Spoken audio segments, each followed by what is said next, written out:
The following program does not offer personal medical advice. Please consult your doctor before using any treatment or product we cover.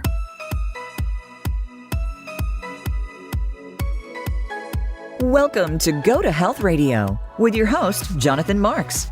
We provide a welcoming environment where experts educate you on important health topics, answer your questions, and provide information from which you can benefit in consultation with your doctor. And now, here is Jonathan Marks. Hey everyone, and welcome back to Go to Health. This is Jonathan Marks, your host, and we're talking today with Miryam Bloemendaal, PhD. She's been working on the New Brain Nutrition Project, and she's been one of our researchers, and she's been studying the role of the gut microbiome in mental health. And this whole connection between your gut and your brain is really getting a lot of press these days. And Miryam is one of the researchers who's doing this kind of work. She has a BA in psychology. She's got a master's in neuropsychology and cognitive neuroscience. And her PhD was in imaging and cognitive performance in the elderly brain. So we'll be talking about this in adults. She's a postdoctoral researcher at Radboud University Medical Center in Nijmegen, the Netherlands. So welcome, Miryam. How are you today? Thanks, Jonathan. It's very nice to talk to you about our research. So I'm happy to join. Good. So tell us about the research that you did, which talks about the connection between the gut microbiome and our mental health. What was that research like? What were you studying? The E2B Nice Consortium, and specifically the part that I work on, aims to study the connection between the gut microbiome, which are the bacteria that live in your gut. So these are mostly our normal bacteria that are part of your healthy intestines. Mm-hmm. And we know that these bacteria play a role also. So, for example, in nutrient digestion, so they help you digest your food, but they're also important for your immune system, and they're also important for your mental health and your behavior and your development, for example, in early life. So a lot of research has been coming out on this topic, and we also do our part there, where we focus on patients with ADHD or in the general population that experience ADHD type of symptoms. So impulsivity, for example, is one symptom that you can measure in everybody. And some people are more impulsive than others. And we know that these types of characteristics are driven by neurotransmitters, for example, dopamine. So these facts, more or less, about the brain and how the brain organizes your behavior and your personality, we know a lot about that. And what we don't know, what we're only starting to discover, is the role that, for example, your immune system or your gut microbiome plays in these processes. So we know that the gut influences also how you develop your mental health, your mood. So explain to me a little bit this connection, how bacteria in your gut has anything to do with your brain and your mental health. Are these microbacteria, are they also in your brain, and do they affect mental processes, or what happens? We know that for example, neurotransmitters such as dopamine are important for your cognitive performance, but also serotonin is important for your mood and how stable your mood is. And we know that all these neurotransmitter precursors, so these neurotransmitters, they are converted from the precursors, and those come from your diet, right? So there is this connection between your food that contains proteins, like protein-rich food, and then your gut degrades that, and your gut also produces these type of neurotransmitter precursors. So there is quite a direct relationship between what you eat and what your gut, so the composition, so what type of gut bacteria you have, what kind of supply there is for your brain. Got it. So a light bulb just went on for me, which is that you're not only feeding your body, but you're also feeding your brain. Yeah, and so when I studied psychology, I never realized that actually. So it was also a light bulb moment for me during my PhD, where I did studies looking at the effect of a nutritional compound, so the amino acid tyrosine. So here we try to supplement this amino acid to see if we give this in large dosages, whether we can directly on the short term modulate, for example, your cognitive performance, such as your working memory. I never realized that all these processes depend also on your diet. So this also triggered my interest to study the microbiome and the gut-brain axis. And that's what we've been doing in this ETB Nice project. So we have been collecting cohorts, so large data sets in people with ADHD or in people that report symptoms that associate with ADHD, such as impulsivity. But we also look at other types of disorders. For example, we have, because we work at the Department of Human Genetics, so there are a lot of people coming to our department with their children that are with a genetic diagnosis. So some of them are very rare. So we know that ADHD and autism, for example, these exist in a large number. So a lot of people get this diagnosis, but there are also very rare disorders which have a deletion, for example, in one specific gene that has large effects on the development of these children, right? So we have, for example, patients with a syndrome called Kleefstra syndrome, so named after the researcher that first described this cohort of patients. And they have a very specific deletion in a gene that impacts the development of their brain, of their nervous system. They have problems in terms of behavioral problems. So they have emotional problems in aggression, and they have intellectual delay. What is a bit understudied so far is that these patients also have gastrointestinal complaints. So they often have or repeated infections, or they have constipation, or they have diarrhea. Right. And actually this really impacts their quality of life, and also impacts the quality of life of their caregivers. So I have the example here of the Kleefstra syndrome patients, but there are many that have a single deletion in a gene that affects the development of their nervous system, that present with similar symptoms in terms of behavioral symptoms that we also see in ADHD and autism, but they also have these gastrointestinal complaints. So this is a reason to look also at their microbiome. And especially this is interesting because these patients are often verbally limited. So they can't really tell their caregivers that they have discomfort in their gut. They have limited options to tell about their pain. Right. So measuring their microbiome by just sampling a bit of their stool is a very accessible and non-intrusive way for us to see whether they have alterations in their microbiome.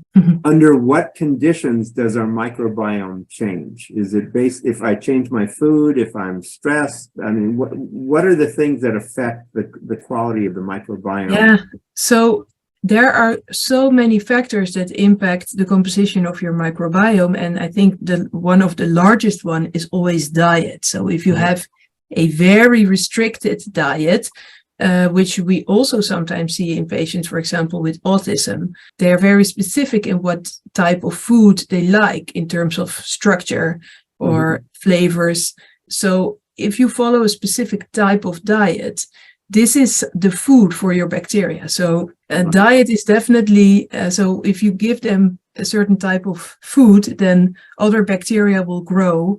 Depending on the food that you give them. But also medication. There are a lot of types of medications.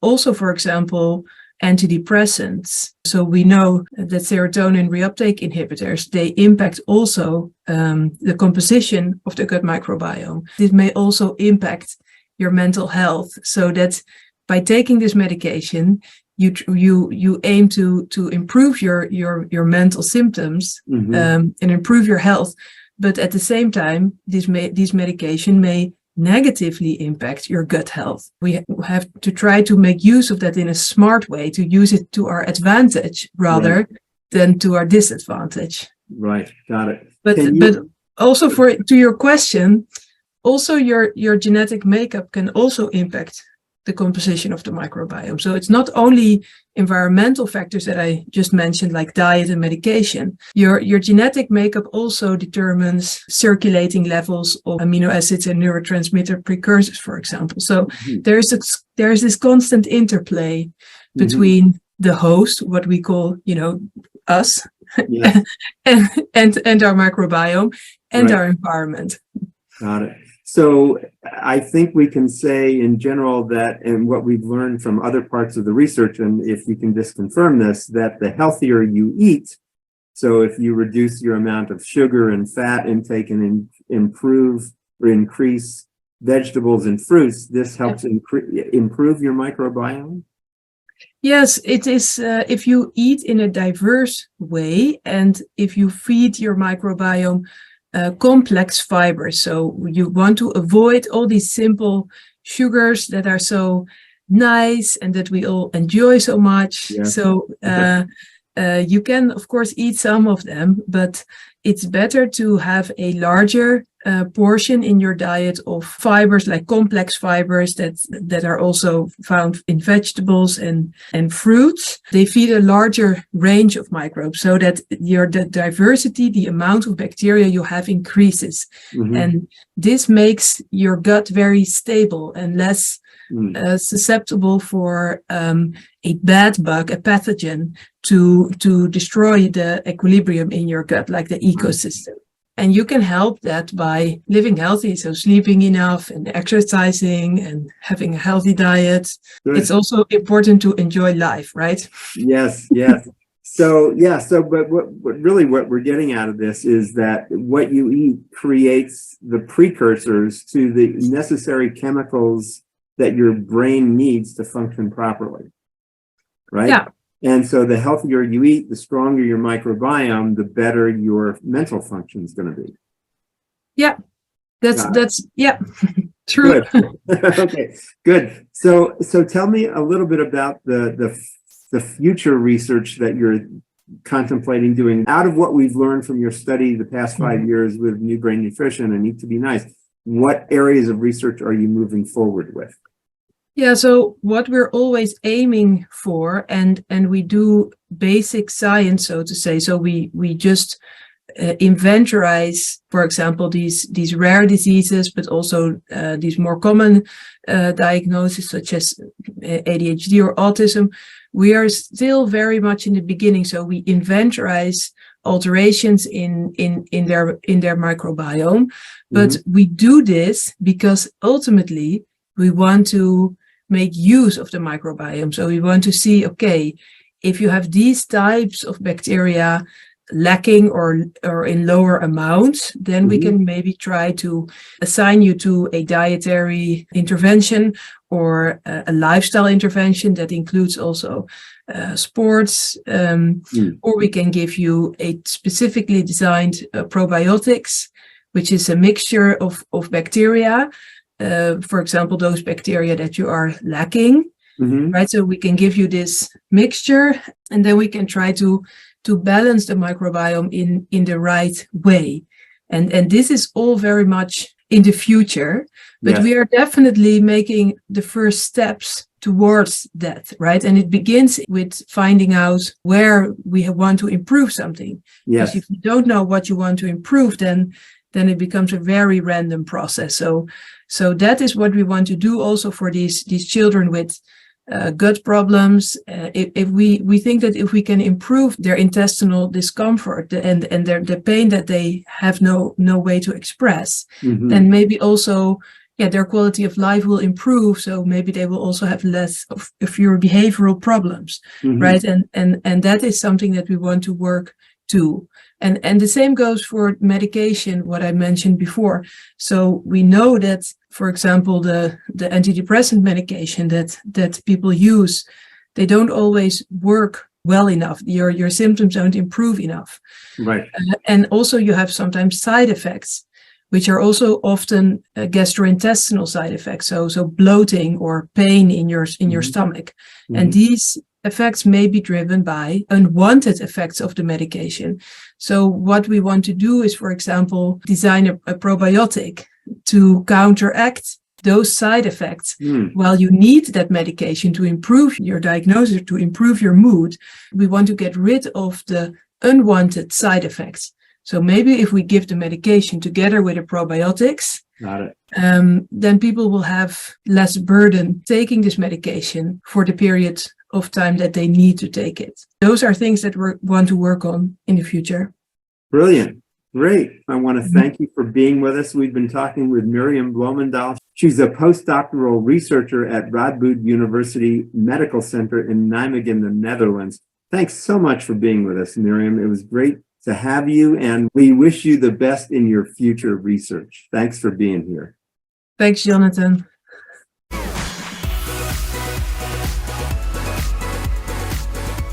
Thank you for tuning in this week to Go to Health Radio. Be sure to join Jonathan Marks and another health expert next Wednesday at 3 p.m. Eastern Time and 12 noon Pacific Time on the Voice America Variety Channel. You can also catch the program on your favorite podcast platform. Until our next show, be sure to visit us on the web at gotohealthmedia.com and elevate your life.